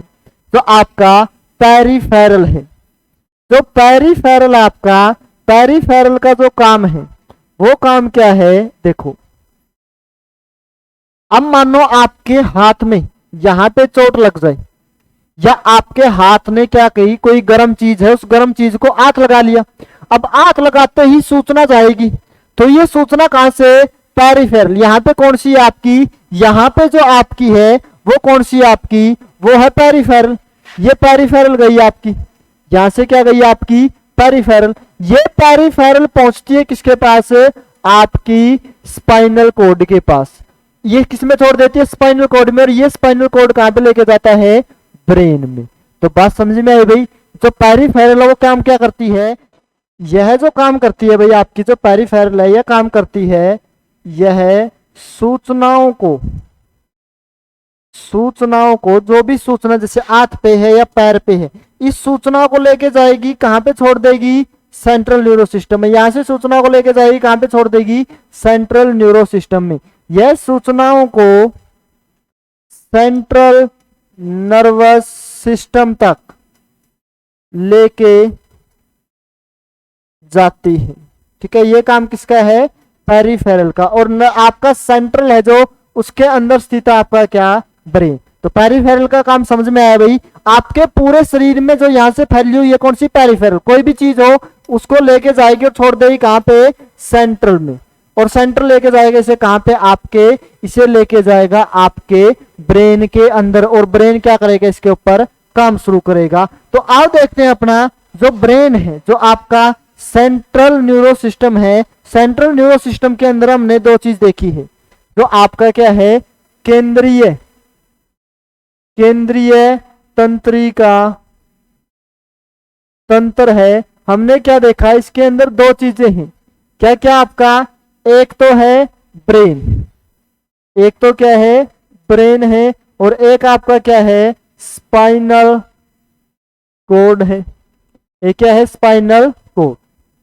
तो आपका जो ब्रेन है, अब ये क्या करता है, 90% जो नियंत्रित का काम करेगा वो क्या करेगा, ब्रेन, और 10% इसकी सहायता करेगा कौन, स्पाइनल कॉर्ड। ये कनेक्शन करता है, जो भी सूचनाएं हैं वो मस्तिष्क तक कौन लेके जाता है, स्पाइन। क्योंकि आपकी पेरिफेरल सारी कहां पे डाल देती है, स्पाइनल कॉर्ड में। अब स्पाइनल कॉर्ड ही लेके जाएगी कहां पे, मस्तिष्क में, क्योंकि मस्तिष्क से कौन सी जुड़ी हुई है, स्पाइनल कॉर्ड। तो अब हमें जो यहाँ पे मेन पढ़ना है वो पढ़ना है अपना क्या, ब्रेन के बारे में। ठीक है ना। तो बहुत सारे क्वेश्चन है इस टॉपिक के अंदर। बहुत से बच्चे क्या करते हैं भाई, ब्रेन को, सिर्फ ब्रेन को उठा लेते हैं, ब्रेन को पढ़ लेते हैं, कहते हैं भाई नर्वस सिस्टम कंप्लीट। लेकिन ब्रेन पढ़ने से पहले आपको बहुत सारी चीजें जो पढ़नी है, सेंट्रल हो या पेरिफेरल हो गया, ऑटोनोमियस अपना बचा हुआ। जब ब्रेन को कंप्लीट करेंगे तब ऑटोनोमियस आपके समझ में आएगा। तो देखो भाई, अपना स्टार्ट करते हैं किससे, ब्रेन से। तो पहले ब्रेन को करेंगे, उसके बाद जो आपका मस्तिष्क से, पहले इसे कंप्लीट करेंगे, उसके बाद कंप्लीट करेंगे आपकी क्या, जो स्पाइनल कोर है उसे। जो ब्रेन है, सबसे पहले आपसे क्वेश्चन पूछेगा, इसका जो वजन है, इसका जो वेट होता है वो कितना होता है। ब्रेन का जो वेट है वो पूछा जाएगा। अब कैसे पूछा जाएगा, वो पूछा जाएगा आपसे मेल में कितना और फीमेल में कितना। अब यहां से भी क्वेश्चन आपसे दो प्रकार से पूछ सकता है वो। अब एक तो क्वेश्चन पूछेगा, आपको रेंज पूछ ले भाई 1200 से 1300, 1300 से 1400, 1400 से 1500। एक तो रेंज में क्वेश्चन पूछ सकता है, या एक क्वेश्चन पूछ सकता है आपसे एग्जैक्ट। तो आपको दोनों बातें हैं जो ध्यान में रखनी है। तो सबसे पहले जो आपसे पूछेगा, जो मेल है, मेल के अंदर जो ब्रेन है, इसका वेट कितना होता है भाई। इसका जो वेट होता है वो होता है 1320 से 1420 ग्राम। कितना, 1320 से 1420 ग्राम होता है किसमें, मेल में। अगर बात करें फीमेल के ब्रेन की, इसका कितना वेट होता है, इसका जो वेट होता है भाई, इससे 100 ग्राम कम होता है। कितना, इसमें होगा 1220 से 1320 ग्राम। 1220 से 1320 ग्राम। एक तो रेंज में पूछ सकता है, अगर रेंज में पूछे तो आप ये लगाओगे, लेकिन अगर आपसे पूछ ले क्या एग्जैक्ट कितना होता है, 1320 होता है, 1350 होता है, 1400 होता है, 1450 होता है, एग्जैक्ट बताओ एग्जैक्ट कितना होगा। अगर एग्जैक्ट पूछ ले तो आपने मेल का बताना है कितना, 1420 ग्राम एग्जैक्ट पूछे। अगर फीमेल का एग्जैक्ट पूछे तो आपने बताना है कितना, 1320 ग्राम। वही बात क्लियर भाई। रेंज में पूछे या एग्जैक्ट पूछे, रेंज में पूछे तो ये रेंज बतानी है, और एग्जैक्ट पूछे तो आपने दोनों का 1420 और 1320 ये दोनों आपने बताना है। एक और जानवर का वेट पूछा जाता है ब्रेन का, वो पूछा जाता है एलिफेंट का, हाथी का। जो हाथी होता है इसका जो मस्तिष्क है, इसके मस्तिष्क का जो वेट है वो कितना होता है। एक कहावत होती है, अभी जो हाथी है इसके अंदर मस्तिष्क नहीं होता, लेकिन ये कहावत क्या है, गलत है, इसलिए क्वेश्चन बनता है भाई जो हाथी है उसके अंदर मस्तिष्क होता है, वो मस्तिष्क कितना, उसका वेट है वो वेट कितना होता है। तो हाथी का जो मस्तिष्क है इसका जो वेट होता है भाई, इसके अंदर मस्तिष्क होता है पूरा 6 किलो का, ठीक है ना। हाथी के अंदर क्या है, मस्तिष्क है कितना, 6 किलो का। ये तो हुई वेट की बात भाई, जो आपका मस्तिष्क है उसका वेट। अब बात करते हैं यहां से क्वेश्चन क्या आते हैं। आपका जो मस्तिष्क है यहां से सिर्फ 2 ही प्रकार के क्वेश्चन है जो बनते हैं, ज्यादा यहाँ पे डिस्ट्रीब्यूटी नहीं है। यहाँ पे जो क्वेश्चन बनेंगे सिर्फ 2 ही प्रकार के जो क्वेश्चन है वो बनते हैं। 2 प्रकार के कौन से, एक तो आपसे भाग पूछ लेगा भाई, कोई से भी मस्तिष्क का भाग दे देगा और पूछ लेगा ये भाग कौन से मस्तिष्क से जुड़ा हुआ है। और एक क्वेश्चन क्या पूछेगा आपसे, वो पूछेगा कौन सा मस्तिष्क क्या काम करता है। ठीक है भाई। अब देखते हैं अपना जो मस्तिष्क है उस मस्तिष्क के भागों को, कौन कौन सा मस्तिष्क का भाग होता है और कौन सा होता है। तो अपना जो ब्रेन है भाई, जो अपना ब्रेन है ये बटा हुआ है 3 भागों में। कितने भागों में, 3 भागों में बटा हुआ है आपका मस्तिष्क। अब 3 भाग कौन कौन से है भाई, आपका जो मस्तिष्क बटा हुआ है कितने भागों में, 3 भागों में। 3 भाग कौन कौन से, देखो आपका ये सिर है, इस सिर के अंदर क्या है आपका ब्रेन है। जो आपका ब्रेन का ये अगले वाला हिस्सा है इसे कहा जाता है अग्रभाग। जो बीच में है वो बीचला आपका, जो पीछे है पीछे वाला भाग। ठीक है, आपके सिर में जो अगले वाला है उसे बोला जाता है क्या, अग्रभाग। जो बीच में है इसे बोला जाता है क्या, मध्य भाग। और जो पीछे उसे बोला जाता है पश्च भाग। तो आपके मस्तिष्क जो बंटा हुआ कितने भागों में, 3 भागों में। कौन कौन सा, पहला है क्या, फोर ब्रेन। फोर ब्रेन जो आपका क्या है अगले वाला हिस्सा है मस्तिष्क का, इसे कहा जाता है हिंदी में क्या, अगर मस्तिष्क। इसे क्या कहेंगे, अगर मस्तिष्क। जो आपके बिल्कुल बीच में है सिर में उसे क्या कहेंगे, मध्य मस्तिष्क। मध्य मस्तिष्क। इंग्लिश में पूछे तो आप बोलोगे क्या, मिड ब्रेन। क्या बोलोगे, मिड ब्रेन। लास्ट जो आपके पीछे है इसे बोला जाता है क्या, पश्च मस्तिष्क। क्या बोलेंगे, पश्च मस्तिष्क। इसे बोलेंगे आप क्या, हिंड ब्रेन। क्या बोलेंगे भाई, हिंड ब्रेन। आपका मस्तिष्क 3 भागों में बंटा हुआ है, अगला भाग, बीच वाला भाग और पीछे वाला भाग। अगले भाग को बोलेंगे अगर मस्तिष्क, बीच वाले बोलेंगे मध्य मस्तिष्क, पीछे वाले को पश्च मस्तिष्क।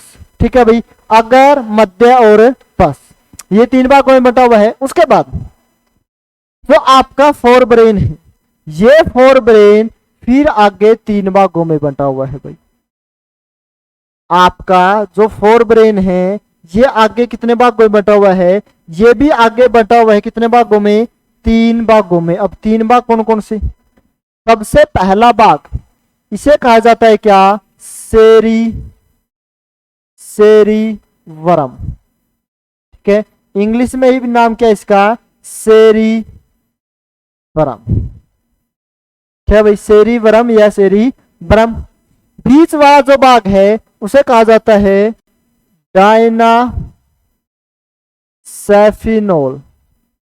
क्या कहा जाता है, डायनासेफिनोल। हिंदी और इंग्लिश में एक ही नाम है, डायनासेफिनोल। ठीक है भाई। उसके बाद जो तीसरा भाग आपका, जो क्या है, तीसरा भाग है, तीसरे भाग को जो कहा जाता है वो है आपका क्या भाई, तीसरे भाग को कहा जाता है ऑल्फैक्टरी लोब। हिंदी में से कहा जाता है क्या, ग्राण पाली। हिंदी में क्या कहेंगे, ग्राण पाली। देखो भाई, आपका फोर ब्रेन है, फोर ब्रेन कितने भागों में बटा हुआ है, 3 भागों में, सेरिब्रम, डायनासेफिनोल, ऑल्फैक्टरी लोब।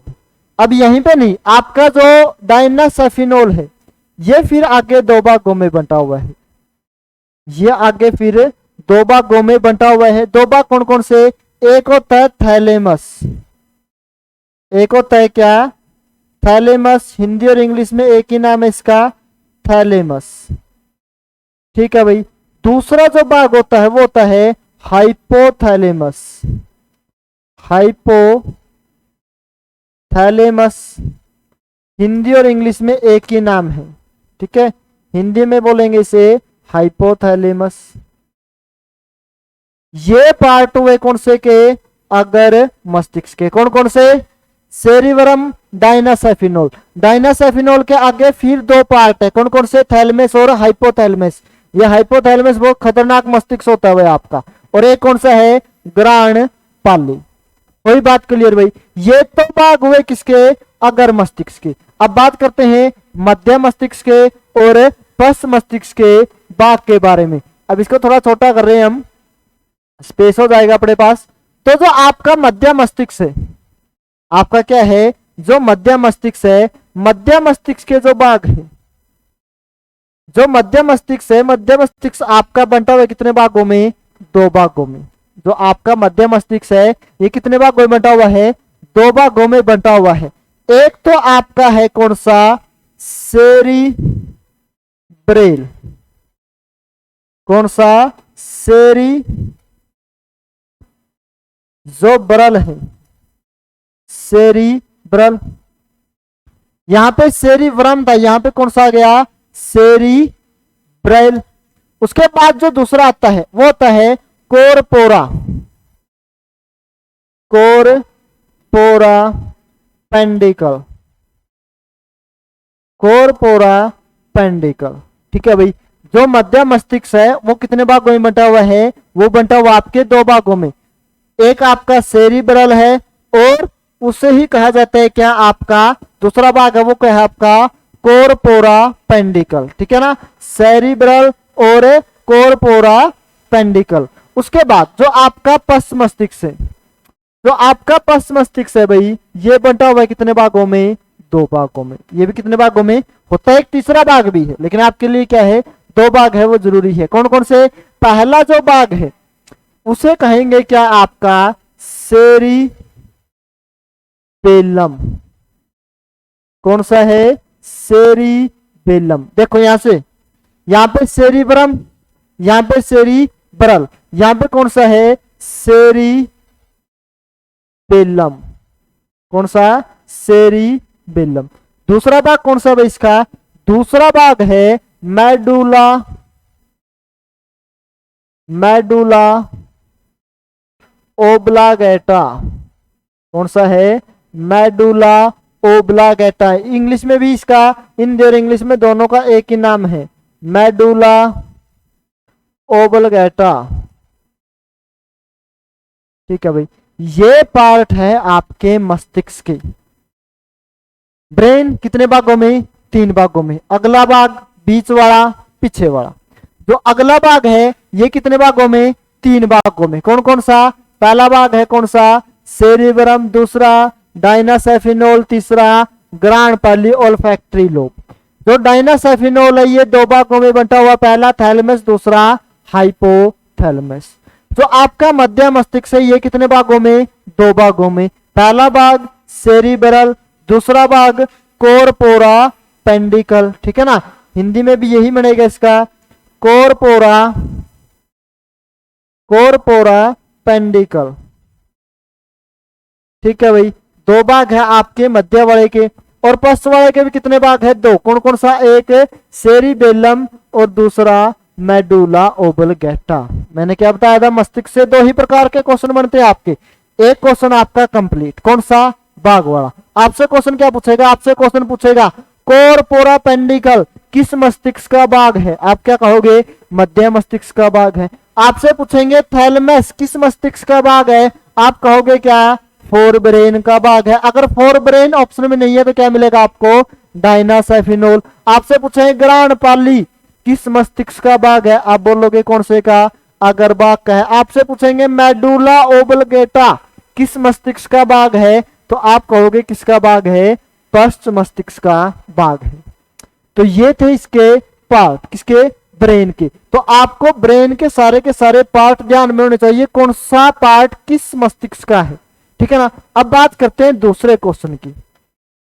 दूसरा क्वेश्चन जो आता है वो क्या आता है? आपसे पूछा जाएगा जो हाइपोथैलेमस है ये क्या काम करता है, जो सेरिब्रल है ये क्या काम करता है, जो कोरपोरा पेंडिकल है ये क्या काम करता है। तो मतलब दूसरा काम क्या है? ये किस किस काम को नियंत्रित करेंगे आपके शरीर के अंदर, वो क्वेश्चन आता है दूसरा। तो अब हमें क्या करना है भाई? एक एक को पढ़ना है, कौन सा का काम आपके शरीर में करेगा। तो देखो, सबसे पहले हम ले रहे हैं किसको?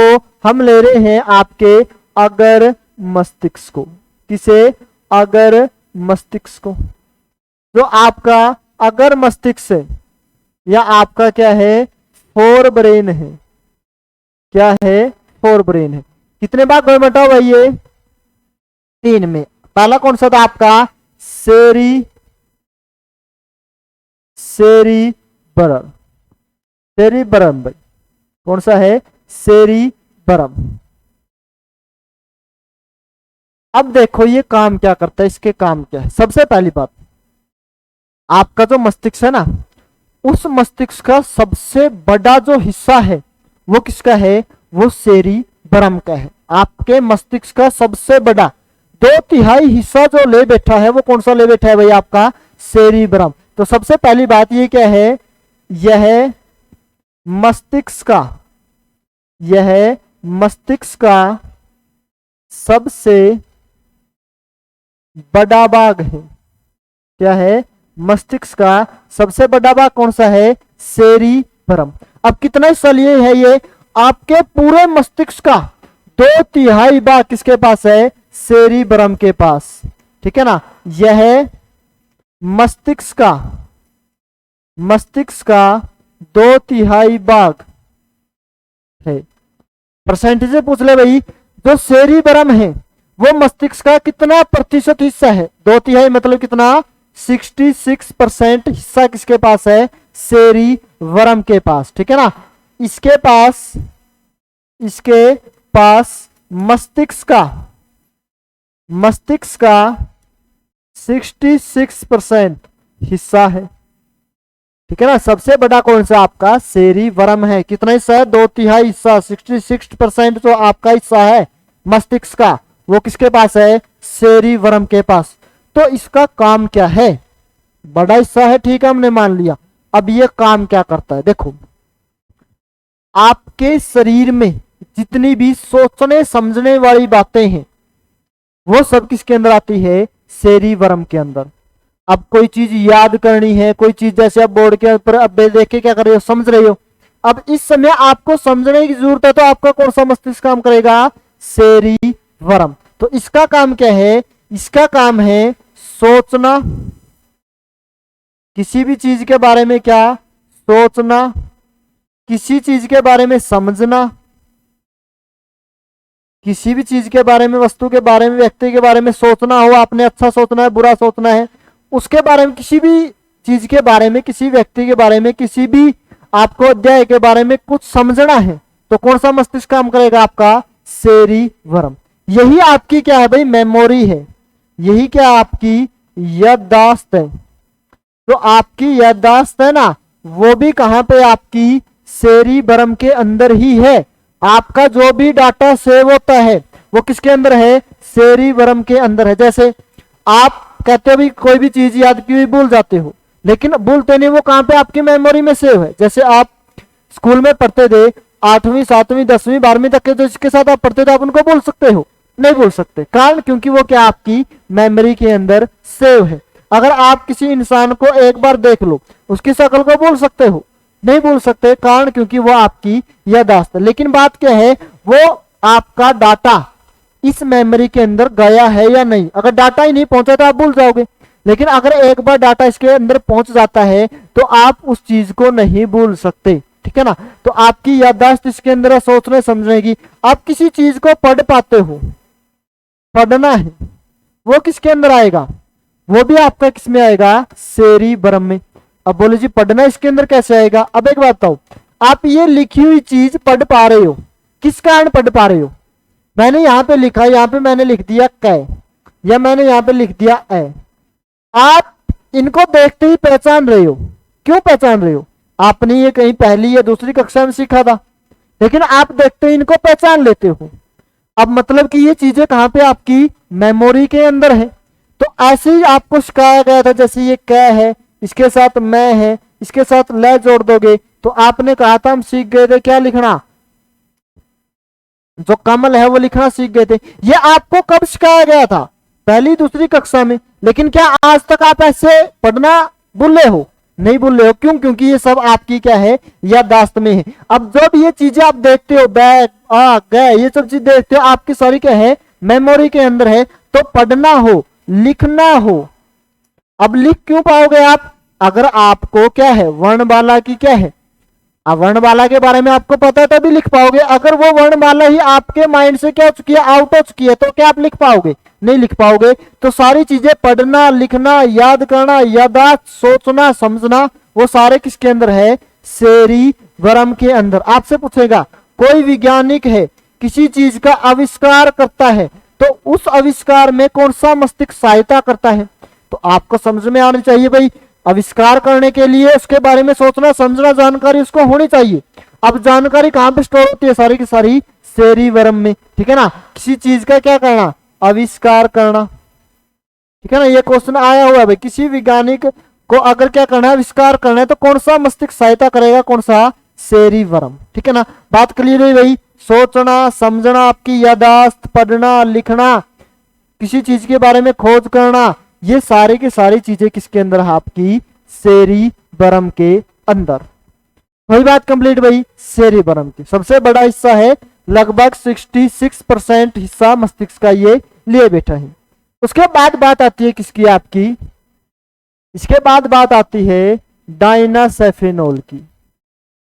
डायनासेफिनोल, जो डायनासेफिनोल है, इसके कितने भाग बताए मैंने? 2। एक कौन सा है? थैलेमस। कौन सा भाग है? थैलेमस। और एक कौन सा है? हाइपोथैलेमस। हाइपोथैलेमस। एक थैलेमस है और एक हाइपोथैलेमस है। अब ये क्या काम करता है? देखो, जो थैलेमस है ये जो काम करता है, ये आपको क्या करता है? जो एक्सटर्नल चीजें हैं, जो बाहरी चीजें हैं, उनका जो अनुभव कराएगा आपको, कौन कराएगा? आपको थैलेमस। किस चीजें के बारे में एक्सपीरियंस कराएगा? एक्सटर्नल, एक्सटर्नल चीजों के बारे में। और जो इंटरनल है, आंतरिक फंक्शन है, उनके बारे में आपके शरीर को अनुभव कराने का काम किसका? हाइपोथैलेमस का। इंटरनल। अब इंटरनल एक्सटर्नल कैसे? देखो, अब एक बात बताओ, अब मौसम चल रहा है गर्मी का। अब गर्मी क्या है? बाहर है, आपके शरीर के अंदर का तो नहीं है। आपके शरीर के अंदर तो टेम्परेचर क्या है? कांस्टेंट है। लेकिन बाहर क्या है? गर्मी है। अब बाहर गर्मी होने पर आपको भी क्या महसूस होती है? गर्मी महसूस होती है। तो वो गर्मी महसूस कराता कौन आपको? गर्मी तो बाहर की चीज है, एक्सटर्नल चीज है, उसको महसूस कराएगा कौन? आपका थैलेमस। अब सर्दी होती है, सर्दी तो बाहर होती है, आपके शरीर का तापमान क्या है? कांस्टेंट है, लेकिन आपको सर्दी के दिनों में सर्दी महसूस होती है। वो सर्दी महसूस कराता कौन है? वो कौन कराता है? आपका थैलेमस। और आपको चोट लग जाए, जैसे हाथ पे क्या लग जाए? चोट लग जाए। चोट कहां पे लगी है? बाहर लगी है, हाथ पे बाहर लगी है चोट। तो इस चोट के दर्द को महसूस कौन कराएगा? वो कौन कराएगा? आपका थैलेमस। तो बात समझ में आई। जो भी एक्सटर्नल चीजें हैं, एक्सटर्नल चीजों का अनुभव कराने वाला कौन है? थैलेमस है। जैसे आपको ठंडा ठंडा या गर्म है, ठंडा गर्म का अनुभव, ठंडा गर्म का जो अनुभव कराएगा वो कौन कराएगा? थैलेमस। आपको चोट लग जाए, चोट का अनुभव कौन कराएगा? अब चोट पे दर्द हो रहा है, अब मानो क्या है, कोई पागल व्यक्ति है, उसका दिमाग अच्छे से काम नहीं कर रहा, थैलेमस अच्छे से काम नहीं कर रहा, उसको मारो, उसको चोट नहीं लगेगी। कारण क्योंकि उसको अनुभव ही नहीं है चोट का, उसको ठंडा गर्म का क्या है? अनुभव ही नहीं है। तो थैलेमस क्या करता है? आपको जो भी एक्सटर्नल चीजें हैं, एक्सटर्नल चीजों को जो अनुभव कराएगा कौन? आपका थैलेमस। अब बात करते हैं हाइपोथैलेमस। आपको क्या? इंटरनल इंटरनल चीजों के बारे में जो अनुभव कराएगा वो कौन कराएगा आपको? वो कराएगा कौन? हाइपोथैलेमस। देखो भाई कैसे करता है। सबसे पहले इसे शरीर का थर्मामीटर, इसे शरीर का थर्मामीटर कहा जाता है। अब थर्मामीटर क्यों भाई? आपको पता है थर्मामीटर क्या काम करता है? थर्मामीटर का काम है, जब बुखार होता है डॉक्टर के पास जाते हो, डॉक्टर थर्मामीटर लेता है आपके मुंह के अंदर डाल देता है, वो क्या चेक करता है? आपका टेम्परेचर क्या है बॉडी का। तो थर्मामीटर से चेक किया जाता है आपका टेम्परेचर, और इसको कह रहे हो आप शरीर का थर्मामीटर। तो मतलब क्या है, इसे थर्मामीटर क्यों कहा जाता है? क्योंकि आपके शरीर का जो इंटरनल टेम्परेचर है, अब बाहर ठंडा है गर्मी है, उनका अनुभव करा दिया किसने? थैलेमस ने। अगर शरीर के अंदर के टेम्परेचर की बात करें, शरीर के अंदर का टेम्परेचर क्या होता है? मेंटेन रखना होता है 37 डिग्री सेल्सियस। उसको मेंटेन करने का काम किसका है? हाइपोथैलेमस का। इसलिए इसे क्या कहते हैं? शरीर का थर्मामीटर। ये क्या करता है? यह है शरीर का तापमान, शरीर का तापमान नियंत्रित रखता है। ठीक है। और क्या? इंटरनल। अब जैसे आपको भूख लगे भाई, भूख आपको अंदर लगती है या बाहर लगती है? तो आप बोलोगे जी भूख तो हमें अंदर लगती है, आपके पेट से ही लगता है भाई आपको भूख लग गई है। तो वो क्या काम है? इंटरनल काम है। आपको कैसे पता लगता है भाई आपको भूख लग गई है? उसको बताने का काम भी किसका है? आपका हाइपोथैलेमस का है। ठीक है ना। भूख का अनुभव कराना किसका? भूख है, भूख का अनुभव। और आपको प्यास लग जाए, आपको कैसे पता प्यास लगी है? कोई पागल व्यक्ति है, उसको थोड़े पता था किस टाइम पे खाना है, किस टाइम पे सोना है, किस टाइम पे पानी पीना है। क्यों नहीं पता? क्योंकि उसका मस्तिष्क अच्छे से काम नहीं कर पाता। लेकिन आपको पता है कब सोना है, कब खाना है, कब पीना है, सब बातों का पता आपको। तो प्यास का अनुभव, प्यास का अनुभव, प्यास का अनुभव भी कौन कराएगा? हाइपोथैलेमस। नींद का अनुभव, अब आपको कैसे पता लगता है भी आपको नींद आ रही है, आपको सो जाना चाहिए? वो इंटरनल की बातें हैं। तो इंटरनल काम कौन करेगा? हाइपोथैलेमस। नींद का केंद्र, नींद का केंद्र ये भी कहां पे बनता है? आपका हाइपोथैलेमस में। ठीक है भाई। भूख का, प्यास का, नींद का, आपके शरीर के तापमान को नियंत्रित करने का काम किसका? हाइपोथैलेमस का। सिर्फ यही काम नहीं करता, ये और भी काम करता। देखो और क्या काम, जैसे अब आपकी किसी के साथ लड़ाई हो जाए भाई, अब किसी के साथ लड़ाई होगी तो आपके अंदर उसके प्रति गुस्सा होगा, क्रोध होगा। तो मतलब क्या है? आपके शरीर के अंदर उसके प्रति क्या हो जाएगी? घृणा। तो वो कौन घृणा को उत्पन्न करने वाला कौन है? वो भी कौन है? हाइपोथैलेमस है। ठीक है ना। किसी के प्रति घृणा, घृणा का अनुभव कराना। अब भाई आपको कोई पसंद आ जाए, है ना, किसी को कोई भी पसंद आ सकता है, आपको कोई पसंद आ जाए, अब उसके प्रति प्यार का अनुभव कराता है कौन? हाइपोथैलेमस। ठीक है ना। अब आप एक बार बताओ, आपके माता पिता है, आपके भाई बहन है, तो उसके प्रति आपका क्या है? प्यार का अनुभव रहता है। तो वो प्यार का अनुभव लाता कौन है? वो दिल वगैरह वाली चीजें नहीं होती है भाई। दिल का काम तो बेचारे का खून ले लो, खून दे दो, यही रहता है। इस साइड से खून डाल दिया, उस साइड से खून निकाल लिया, वो काम मस्तिष्क का है। लेकिन जो ये प्यार है, घृणा है, ये सारे काम को कंट्रोल करने का काम किसका है? हाइपोथैलेमस का। किसका? प्यार का केंद्र। प्यार का केंद्र, ठीक है ना। ये आपका 7 से 8 सेकंड में, जो हाइपोथैलेमस है ना, ये खतरनाक दिमाग है, ये 7 से 8 सेकंड में क्या हो जाता है, एक्टिव हो जाता है। 7 से 8 सेकंड में क्या हो जाता है, एक्टिव हो जाता है। अगर आप किसी को लगातार 7 या 8 सेकंड देखोगे तो आपको क्या हो जाएगा, बस उससे प्यार हो जाएगा।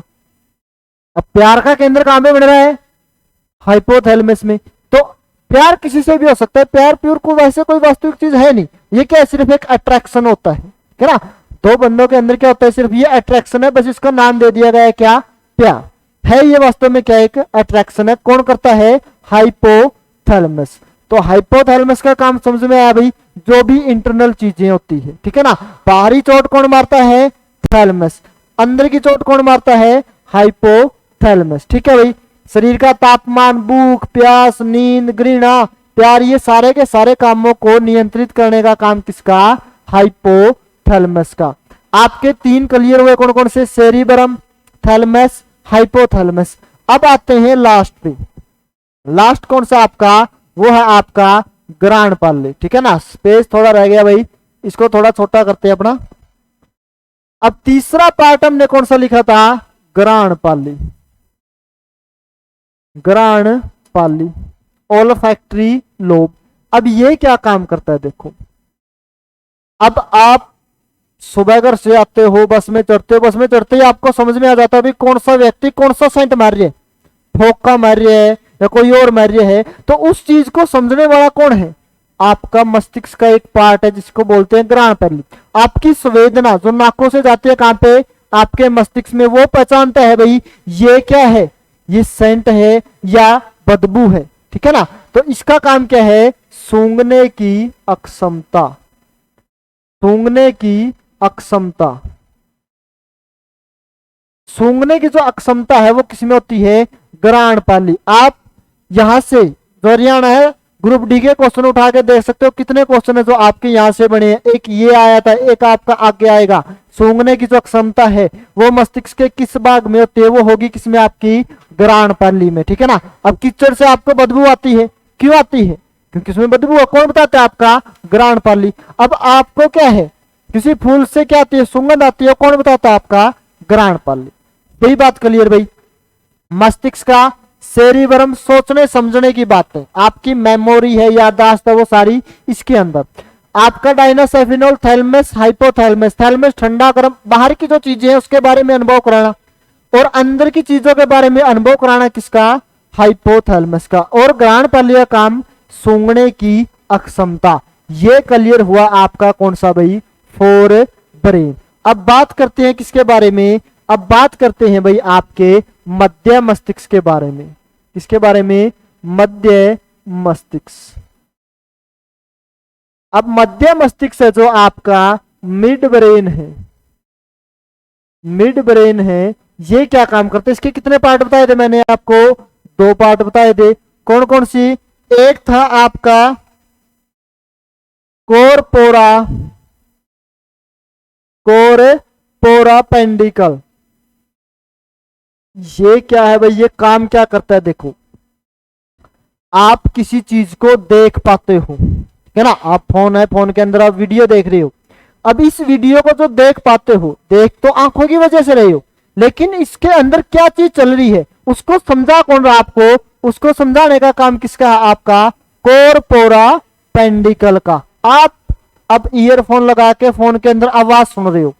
अब मेरी जो आवाज आप सुन रहे हो, इसको समझने के लिए, अब आवाज तो आप कानों से सुन रहे हो, लेकिन मैं बोल क्या रहा हूं ये आपको समझ में आ रही है, ठीक है ना। उसको समझाने का काम किसका, कोरपोरा पेंडिकल। तो इसके अंदर क्या है भाई, किसी वस्तु की, आपकी जो दृष्टि है, आपकी दृष्टि इसके अंदर है, किसी वस्तु को देखना और किसी वस्तु को सुनना।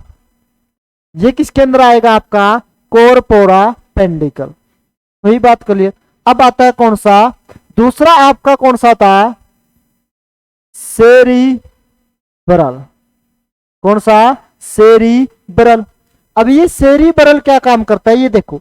आपको मैंने क्या बताया था, 3 प्रकार की तंत्रिका तंत्र, आपने केंद्रीय तंत्रिका तंत्र और परिधीय तंत्रिका तंत्र और स्वायत्त।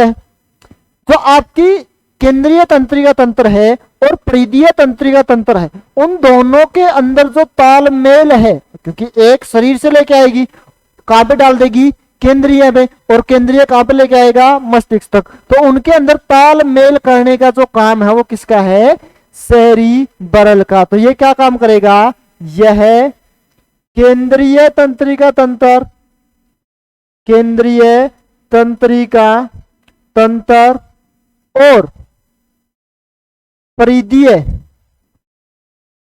परिधीय तंत्रिका तंत्र के मध्य मध्य तालमेल रखता है।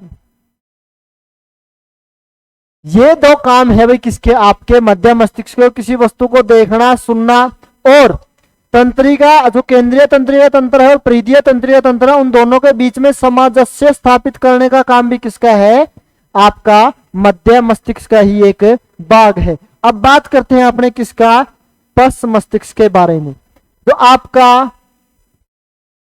पश्च मस्तिष्क है, पश्च मस्तिष्क के आपको भाग बताए थे मैंने कितने, तो कौन कौन से, एक भाग था आपका कौन सा, सेरिबेलम, ठीक है। एक कौन सा था, मेडुला ओब्लंगेटा, ये तो बताया था ना। एक कौन सा, सेरिबेलम, दूसरा मेडुला ओब्लंगेटा, ये तो पार्ट हो गए। अब बात करते हैं इनके फंक्शन की, यह काम क्या करता है, मेडुला ओब्लंगेटा क्या काम करता है, इन चीजों के बारे में समझो। देखो जो आपका सेरिबेलम है ये क्या काम करता है भाई, ये काम करता है, यह शरीर को संतुलन प्रदान करता है। शरीर को संतुलन प्रदान करने का जो काम है वो किसका है, सेरिबेलम का। अब संतुलन कैसे, देखो आप खड़े हो पाते हो, बैठ पाते हो, चल पाते हो, ये संतुलन तो। अगर आप चाहो अपनी मर्जी से आगे नहीं गिर सकते, अगर आगे गिरोगे भी तो गिरने से पहले आग लगा लोगे, क्यों, क्योंकि आपके शरीर को संतुलन बना के रखना होता है। संतुलन कौन बना के रखता है, सेरिबेलम, जो आपका मस्तिष्क का एक पार्ट है। अब देखा होगा आपने, जैसे तमाशा करने वाले होते हैं, रस्सियों के ऊपर से चलते हैं, वो क्या कर लेते हैं, नियंत्रित कर लेते हैं अपने किसको, सेरिबेलम को, संतुलन अपना अच्छे से बनाते हैं, ठीक है ना। अब एक बात बताओ, क्या कोई बेहोश व्यक्ति है, बेहोश व्यक्ति क्या कोई बैठा रह सकता है या खड़ा हो सकता है, नहीं हो सकता है, क्यों, क्योंकि उसका सेरिबेलम है वो काम नहीं करता, ठीक है। तो आपका शरीर का संतुलन बना के रखने का काम किसका, सेरिबेलम का। इसके अंदर क्या क्या हो सकता है, चलना, बैठना, उठना, ठीक है, कूदना, ये सारे के सारे पार्ट आ जाएंगे किसके, आपके सेरिबेलम के। मतलब कि संतुलन इसी में, आपको चलने में संतुलन चाहिए, बैठने में, कूदने में, ठीक है ना, खड़े होने में, इन सब में संतुलन चाहिए ना आपको। इन सबका संतुलन देने का काम किसका, सेरिबेलम का। एक क्वेश्चन और आता है, आपसे पूछा जाता है, कौन सा मस्तिष्क है जो शराब पीने के बाद कार्य करना कम कर देता है। मतलब कि शराब सबसे ज्यादा प्रभावित जो करती है वो किस भाग को करती है। आपने देखे होंगे शराबी है, पीने के बाद क्या करते हैं भाई, इधर उधर ऐसे डोलते हैं, ठीक है ना, उनका शरीर के ऊपर संतुलन नहीं रहता, आपको नाड़ियों में गिरे मिलेंगे। वो क्यों गिरते हैं, क्योंकि उनके पास अपने शरीर का संतुलन नहीं होता। अब संतुलन बढ़ाने का काम किसका, सेरिबेलम का। अब सेरिबेलम शराब क्या कर देती है, इसे प्रभावित कर देती है। अब प्रभावित करेगी, ये काम नहीं करेगा। अब काम नहीं करेगा, आप चल नहीं पाओगे, बैठ नहीं पाओगे, उठ नहीं पाओगे, तो ये सब नहीं होगा तो आप गिर ही सकते हो सिर्फ, ठीक है ना। तो यही काम होगा। तो आपसे पूछेगा, यह मस्तिष्क शराब से ज्यादा प्रभावित होता है, क्या ना। आपसे पूछ ले, शराब से कौन सा मस्तिष्क है जो सबसे ज्यादा प्रभावित होता है, वो होता है सेरिबेलम, ठीक है। अब बात करते हैं मेडुला ओब्लंगेटा की। अब ये क्या काम करता है, देखो आपके शरीर में सोचने समझने की बातें होगी, ठंडे गर्म की बातें होगी, चोट की गर्म होगी, जो आपका प्यार है, घृणा है, नींद है, भूख है, प्यास है, सूंघने की क्षमता है, संतुलन है, ये सब हो गया। अब जैसे ही हाथ का संतुलन है, मैंने मन के ऊपर उठा लिया, मेरा मन किया नीचे कर लिया, ये किसके हाथ में है, मेरे हाथ है, मेरी इच्छा है। लेकिन आपके शरीर में दो तरह के काम हो रहे हैं, एक जिसके ऊपर आपकी इच्छा चलती है और एक जिसके ऊपर आपकी इच्छा नहीं चलती, जिनको बोला जाता है क्या, अनैच्छिक कार्य, जिनके ऊपर आपकी इच्छा न चले। अब उन कामों को भी नियंत्रित करने वाला कौन, आपका मस्तिष्क ही, आपका दिमाग ही है, जो आपके उन कामों को भी क्या करता है, कंट्रोल करता है। अब ऐसे काम जो आपके नियंत्रण में है वो हो लिए, लेकिन अब बच गए कौन से, अनैच्छिक कार्य। कौन से कार्य, अनैच्छिक कार्य। तो अनैच्छिक कार्य है, जो अनैच्छिक कार्य कौन कौन से हैं, उन कामों को नियंत्रित करने का काम किसका, मेडुला ओब्लिगेंटा का। तो अब देखो अनैच्छिक कार्य कौन कौन से हैं। अब बहुत सारे काम आपके शरीर में जो अनैच्छिक है, जैसे अब एक बात बताओ, क्या आप अपनी मर्जी से अपनी पलकों को झपकना से रोक सकते हो? क्या आप अपनी पलकों को झपकने से रोक सकते हो? आप बोलोगे नहीं जी, हमारा कंट्रोल नहीं है। आपका कंट्रोल नहीं है, किसका है, मेडुला का, ठीक है ना। जो पलक है, पलक झपकना, आप बोलोगे क्या आप अपना श्वसन को रोक सकते हो? जो रेस्पिरेशन है, श्वसन है, क्या आप अपना सांस रोक के मर सकते हो? कोई भी व्यक्ति कभी भी अपना सांस रोक के, खुद अपना सांस रोक के नहीं मर सकता। कारण क्योंकि वो उसकी इच्छा नहीं है, उसकी इच्छा नहीं चलती। उसकी इच्छा चलती है, हाथ ऊपर उठा लिया, नीचे कर लिया, फुटबॉल को लात मार दी, ये उसकी इच्छा है। लेकिन सांस रोकना उसकी इच्छा नहीं है। इसको कौन कंट्रोल करता है, मेडुला। अब एक बात बताओ, क्या पाचन के ऊपर आपका नियंत्रित होता है? अगर एक बार आप क्या खाने को निगल लो, अपने जो गर्दन इससे निगल लो, तो क्या आप खाने को वापस अपनी इच्छा से बाहर निकाल सकते हो? तो आप बोलोगे जी नहीं निकाल सकते, आपकी इच्छा नहीं चलती उसके ऊपर। तो पाचन है, पाचन भी किसमें होगा, मेडुला में। अब एक बात तो, क्या अपने दिल को धड़कने से रोक सकते हो? क्या आप अपने दिल को धड़कने से रोक सकते हो? आप बोलोगे जी नहीं, हमारी तो इच्छा नहीं है। अब बोलना बंद कर सकते हो अपनी इच्छा से, लेकिन दिल को धड़कना नहीं कर सकते। तो क्या है, हृदय की धड़कन, जो हृदय है, हृदय की धड़कन, इसको कौन नियंत्रित करेगा, आपका मेडुला। और क्या आप अपने शरीर के अंदर खून के बहने को रोक सकते हो? आप क्या कह सकते हो, भाई अपना खून एक जगह पे जम जा, अपनी मर्जी से नहीं कर सकते, ठीक है ना। रक्त का परिसंचरण, रक्त का परिसंचरण, ये काम कहां पे, आप अपनी छींक को रोक सकते हो, छींक आना, ठीक है। ऐसे काम जिसके ऊपर आपका नियंत्रण, काम बहुत सारे आपके शरीर के अंदर ये हो सकते हैं, बहुत सारे काम है जो हो सकते हैं जिनके ऊपर आपकी इच्छा नहीं चलती, उन सबको कंट्रोल करने का काम किसका, मेडुला ओब्लिगेंटा का, ठीक है ना। दो काम आपने भी कमेंट में बताने हैं, जिनके ऊपर आपकी इच्छा नहीं चलती उनको नियंत्रण करने का काम किसका, मेडुला का। कोई दो काम आप बताओगे। तो देखो भाई, यहाँ पे अपना कंप्लीट हुआ क्या, ब्रेन। तो इसके अंदर हमने सबसे पहले जो पढ़ा था वो किसके बारे में पढ़ा, वो पढ़ा हमने forebrain, cerebrum, diencephalon, thalamus, hypothalamus, ग्रैंड पैलिस। सूंघने की क्षमता, शरीर के अंदर के कार्य, शरीर से बाहर के कार्य, सोचने समझने की क्षमता, ठीक है। उसके बाद हमने मध्य मस्तिष्क, देखना सुनना और केंद्रीय तंत्रिका तंत्र और पेरिफेरल जो तंत्रिका तंत्र आपकी, उनके बीच में सामंजस्य के बारे में देखा। उसके बाद आपका सेरिबेलम और मेडुला ओब्लिगेंटा। मेडुला ओब्लिगेंटा वो सभी कार्य जिनके ऊपर आपका नियंत्रण नहीं होता, कौन करेगा, मेडुला। और आपके शरीर को संतुलन देगा, पेड़ की तरह खड़ा करके रखेगा। आपसे पूछा जाता है आपके शरीर को पेड़ की तरह खड़ा रखता है कौन, आप बोलोगे सेरिबेलम, क्योंकि संतुलन दे रहा है। तो ये हुआ आपका ब्रेन कंप्लीट। ब्रेन कंप्लीट हुआ है, लेकिन ब्रेन के साथ अपनी एक चीज और थी, क्या, उसको बोलते थे क्या, स्पाइनल कोर्ड। एक बार देखो ब्रेन में कुछ और चीजें बची हुई आपकी, उसके बारे में देखते हैं। ये देखो आपका क्या था, ये क्या है, आपका मस्तिष्क, ठीक है ना। हमने क्या देखा है इसके अंदर, हमने देखा ये जो पार्ट है, ये जो पार्ट है ये क्या आपका अगर मस्तिष्क है, तो बड़ा हिस्सा है।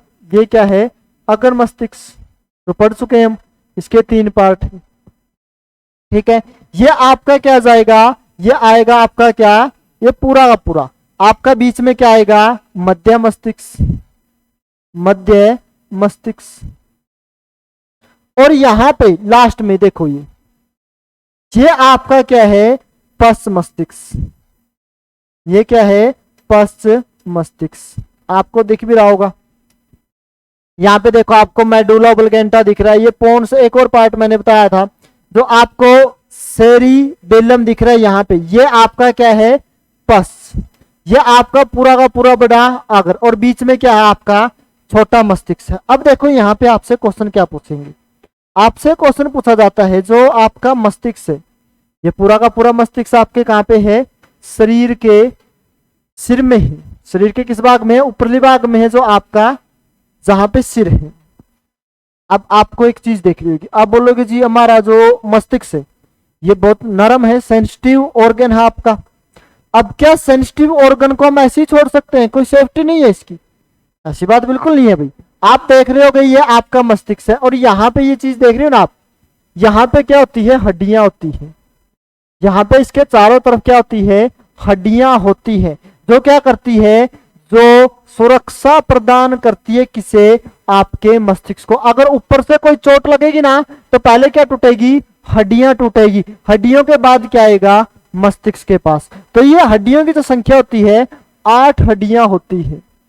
कितनी, 8 जो हड्डियों की संख्या है वो होती है आपके सिर में, जिसको बोला जाता है क्या क्रैनियल, जिसे क्या बोलते हो आप क्रैनियल बोन, जिसे क्या बोलोगे आप क्रैनियल बोन। जैसे हमने पढ़ा था ना सिर के अंदर से 12 जोड़ी क्या निकलती है, क्रैनियल नर्व निकलती है, उसी प्रकार यहां पे क्या है क्रैनियल बोन, जिनकी संख्या कितनी है, जिनकी संख्या है 8।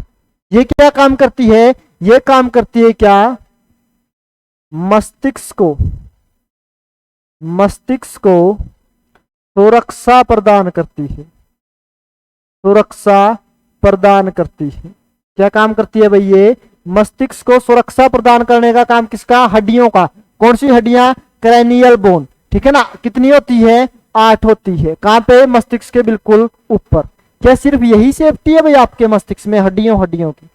केवल यही सेफ्टी नहीं है, आपका जो मस्तिष्क है एक थैली के अंदर बंद होता है। ये तो हड्डी होगी, हड्डियों के बाद यहाँ पे जो आपका मस्तिष्क है, ये पूरा मस्तिष्क क्या होता है, एक थैली के अंदर बंद होता है। किसके अंदर, एक थैली होती है, उस थैली के अंदर क्या होता है आपका पूरा मस्तिष्क बंद होता है, जिसको बोला जाता है क्या मेनिजेस।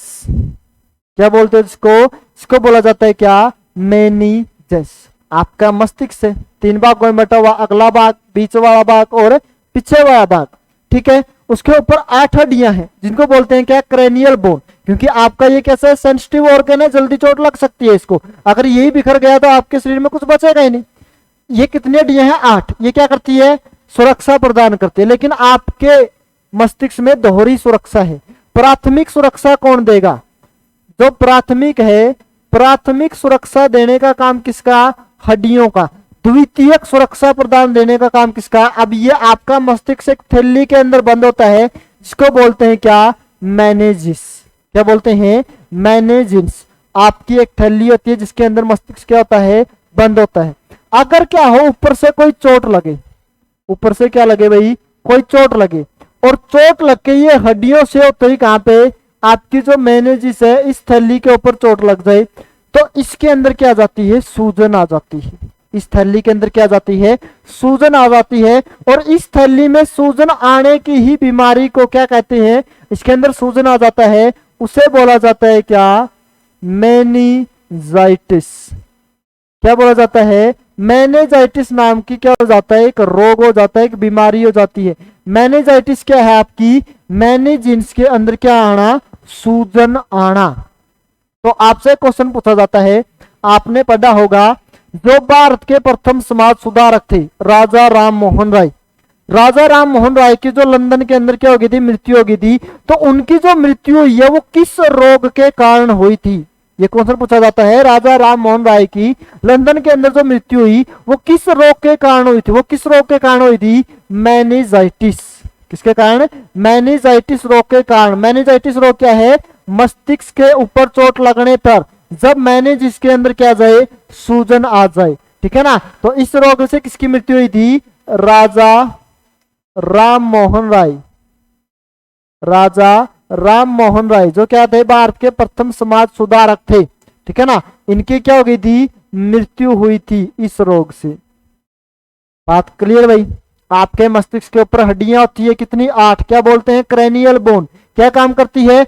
सुरक्षा प्रदान करती है। किसको सुरक्षा प्रदान करती है जी? मस्तिष्क को। कैसी? प्राथमिक सुरक्षा। उसके बाद सुरक्षा कौन देती है? जो अपना मस्तिष्क एक झिल्ली के अंदर बंद होता है, क्या नाम है? मेनिंजाइटिस। अगर उसके ऊपर चोट लग जाए, इसमें सूजन आ जाए, तो उसको बोलते हैं मेनिंजाइटिस रोग। इस रोग से जो मृत्यु हुई थी किसकी हुई थी? राजा राम मोहन राय की। कहां पे?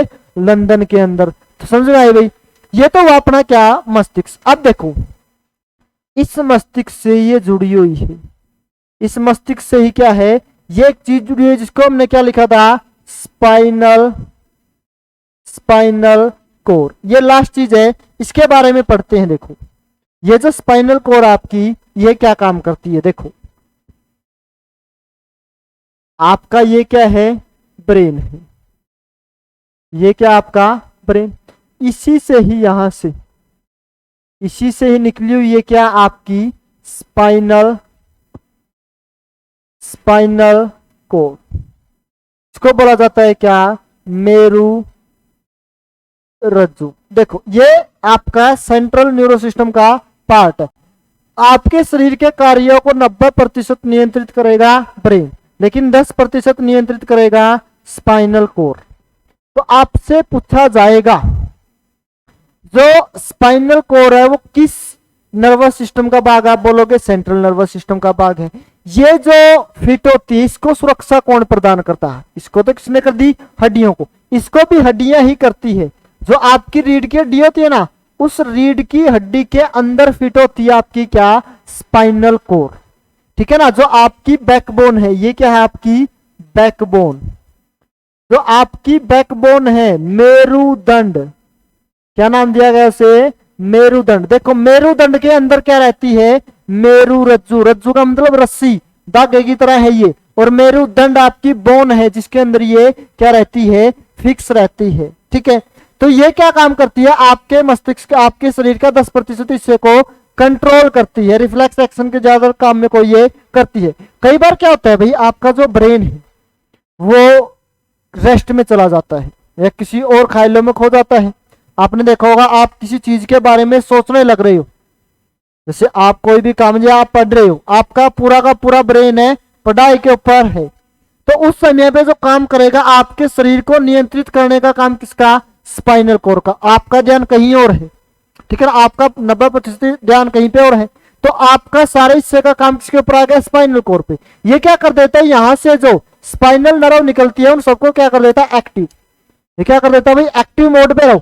आपको क्या करना है? आपके पूरे शरीर का जो कंट्रोल है आपने संभालना है। तो ये क्या कर देता है? पूरी तरह से एक्टिव कर देता है शरीर में कहा क्या कुछ हो रहा है। उसी टाइम आपको क्या करे? पीछे से कोई आके एकदम धक्का मारे तो आप क्या करते हो? एकदम चौंक जाते हो। क्यों? क्योंकि इसने उन चीजों को देख रहा था जो हो रही थी, लेकिन पीछे से एकदम मारेगा तो ये क्या जाएगी? एकदम एक्टिव हो जाएगी। एक्टिव होते ही क्या करेगी? ब्रेन के पास सीधा मैसेज भेजेगी, जिसके बाद क्या करेगा? ब्रेन एक्टिव होगा, पीछे मुड़ के देखेगा, कहेगा अच्छा आप हो, ठीक है ना। वो जान पहचान का निकलाएगा आपका, आप कहोगे ठीक है ये तो बात है। तो आपकी जो बोन है किस समय पे काम करती है? जब आपका ब्रेन क्या है? काम नहीं कर रहा हो या किसी दूसरे ख्यालों में खोआ हो, दूसरे काम में बिजी हो। तो आपको जब ऑपरेशन वगैरह करते हैं, जो ऑपरेशन करते हैं ना, ऑपरेशन के समय एक टिक्का लगाया जाता है, तो बोलते हैं दर्द नहीं होता। यहाँ पे आपकी जो गर्दन है यहाँ पे क्या लगा दिया जाता है? एक इंजेक्शन है, एक टिक्का लगा दिया जाता है। अब वो टिक्का क्या कर देता है? वो टिक्का इस कनेक्शन को ही तोड़ देता है। किसके? आपकी स्पाइनल कोड का और आपके ब्रेन का। अब आपने देखा होगा किसी की डिलीवरी होती है, उस समय जो महिला है वो अपने पूरे उसमें होती है, उसका मस्तिष्क काम कर रहा है, वो बोल रही होती है, देख रही होती है, लेकिन जो उसका कनेक्शन है वो काट दिया गया है। यहां से कोई चीड़ फाड़ होगी उसके पेट में तो क्या है, उसका दर्द है, दर्द कौन बताएगा, थैलेमस, थैलेमस से सूचना कहां पे, पेरिफेरल से, तो स्पाइनल कॉर्ड, स्पाइनल कॉर्ड से ब्रेन तक जानी थी, यहां तक तो आई लेकिन सूचना कहां तक नहीं पहुंची, ब्रेन तक, तो ब्रेन ही बताएगा दर्द हो रहा है नहीं, तो इस करके उसमें क्या नहीं होता, दर्द नहीं होता। तो ये थी आपकी क्या, स्पाइनल कोड। तो यहां पे आपकी एक लास्ट चीज बच गई क्या, जो हमने छोड़ दी थी क्या, आपका ऑटोनोमस